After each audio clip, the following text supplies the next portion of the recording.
The big news out of the UK on Monday morning was the sentencing of Count Dankula. The 2-year ordeal for a man prosecuted for making a joke Nazi video starring his dog has concluded, at least for now. He was sentenced to pay an £800 fine, though Dankula says he will appeal the decision. I'm still going to appeal the sentence. I'm still going to appeal against it. He says this doesn't set a precedent. It does set a precedent. See, it's a really, really dangerous precedent to set for people to say things, their context be completely ignored, and then they can be convicted for it. Basically, you don't get to decide the context of what you said. Other people don't get to. The court decides to. That's dangerous. And good for him. Even a penny fine is an unjust penalty. Not to mention the time lost to the legal battle and having a criminal record attached to his name, and the broader implications that people in an allegedly free society are being deprived of their most fundamental freedom, the freedom to think and to speak as you see fit, not as the state sees fit. As an outsider, I often characterize what's happening in the UK as a decline or an erosion in free speech, but the more I speak with some of you who live there, the more I hear you tell me variations of the same common sentiment. You know, Matt, we're not really losing free speech. We never really had it in the first place. And the more I read about this claim, the more I see a reality that wasn't previously clear to me. Consider this. The law under which Count Dankula was prosecuted, Section 127 of the Communications Act of 2003, that law is now 15 years old. It's not new. And Count Dankula's case, while high profile, isn't really an anomaly. Consider the data and some other stories of similar arrests and prosecutions. Last year, the Times reported it had record of more than 3,300 people detained and questioned in 2016 alone on suspicions of internet trolling. The story notes that about half of these investigations were dropped before prosecution, but even if true, that's still a conservative estimate of some 1,500 people prosecuted for thought crime and some 1,500 others unjustly intruded upon by the state for doing nothing wrong. Another analysis by the Register says a total of 2,500 Londoners have been arrested over the past 5 years for alleged social media misconduct, these cases being labeled as simply offensive messages and not necessarily threats, and the trend is increasing, a 37% rise in arrests from 2010 to 2015. And consider these ridiculous individual cases. In 2014, a candidate for elected office was arrested after making a speech quoting from a book by Winston Churchill about Islam. A woman asked him if he was authorized to make the speech. He answered that he wasn't. She told him his speech was disgusting and called the police, who took him away and questioned him for some 40 minutes for quoting Churchill, a man who would now presumably be detained and questioned in the very country he preserved from tyranny. Recall last summer I did a video that referenced this case featured on 999 What's Your Emergency in Wiltshire, where a disabled man was questioned, arrested, and convicted of sending offensive text messages. Pretty bad, isn't it? It's almost as bad as it gets, really pretty vile comments. Let's get some troops together, get up there, and let's get him locked up tonight. We've received a report this afternoon, of offensive text messages sent to a girl called Eleanor. I didn't know what type of person to expect. Is there anything that's got called? I don't suppose there's any real sort of image that you could have of anybody that would do that. In court, Cameron pleaded guilty and received a 9-month sentence. But after his disability was taken into account, he was spared jail, as his sentence was suspended for 2 years. Well, at least in the UK, they're humane about their punishment of cripples for thought crime. As ridiculous as these stories are, is it possible that they're still secondary to the most ridiculous speech crackdown coming out of the UK this week? Here's the story in the BBC. Woman guilty of racist snapdog rap lyric Instagram post. That's not right-wing bias. That's not sensationalism.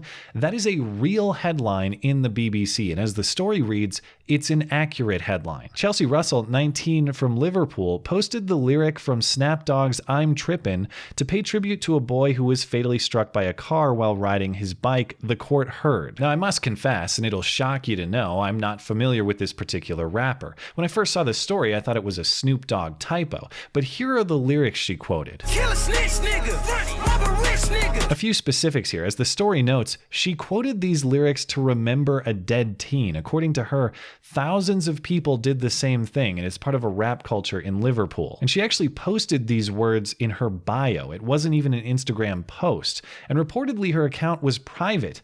You had to have access to her account even to see it. Not that I care either way. I don't think it matters philosophically, but I'm emphasizing the point here.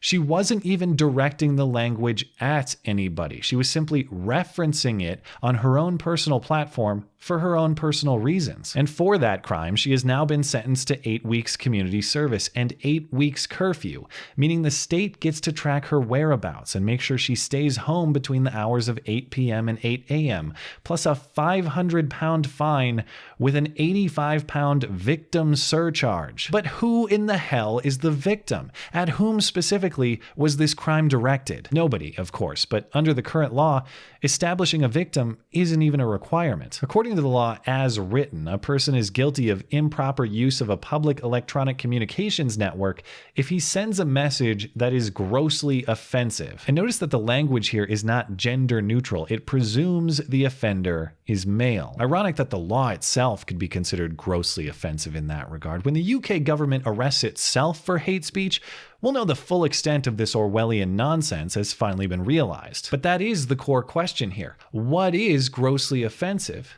And how could such a term even have an objective standard, since what's grossly offensive to me is comedy to you, and vice versa? Well, that's what the bulk of the trial in this case had to decide. The defense argued that the meaning of the N-word has changed over time because it's been popularized by hugely successful rap artists such as Jay-Z, Eminem, and Kanye West. A defense attorney noted Jay-Z used the dreaded N-word in front of thousands of people at the Glastonbury Festival. And indeed, it doesn't stand to reason you can prosecute this girl simply for repeating speech that is already distributed en masse throughout the UK. How can you prosecute her without prosecuting the record label, or the music distribution service, or the rapper himself when he goes on tour throughout the country? These aren't even her original words, but none of that apparently matters. Consistent reasoning within the law, consistent interpretation of the law, consistent application of the law. None of that matters. What matters are feelings, and may the most offended win. A screenshot of the girl's Instagram bio with the offensive language was originally sent anonymously to Constable Dominique Walker,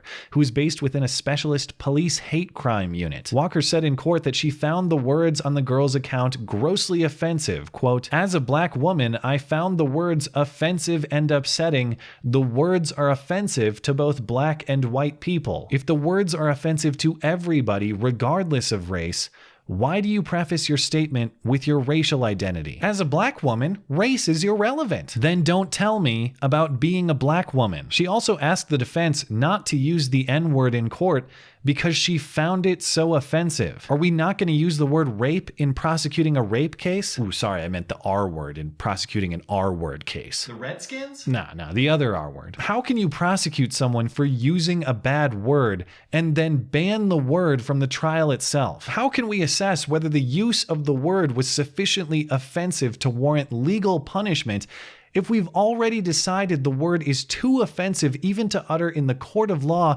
designed to consider that very question? My brain is melting trying to apply reason to this story, and it actually gets me down, because this isn't some isolated case of a crazy campus SJW or some idiot street protester. This is the fundamentally unreasonable having state authority. This is state-enforced unreasonableness, and even from thousands of miles and an entire ocean and prairies and mountains away, I still consider this story and the broader trend in which it fits tragic. Tragic because the place where free speech philosophy was born, the place that originated the concepts of liberty that are responsible for the most human progress the world has ever seen, that place has turned its back on the very Enlightenment thinking that made it what it is, and that made my home what it is. It was British thinkers who taught us that ideas should compete freely and reason should win the day. And now it's the British government that says words should be banned and feelings should win the day. As much as I love a culture of liberty and will never stop working to preserve it here in the United States, we appropriated that culture. We borrowed it from the Brits. And as much as I appreciate the gift, I sincerely hope it returns home to where it belongs. Thanks as always for listening and for supporting this channel. Always appreciate that thoughtful discussion down below, and especially over on Twitter. That is at ML Christiansen. You're always welcome to coming out and chat in my live streams. Those are linked down in the description. Looking forward to it. Goodbye.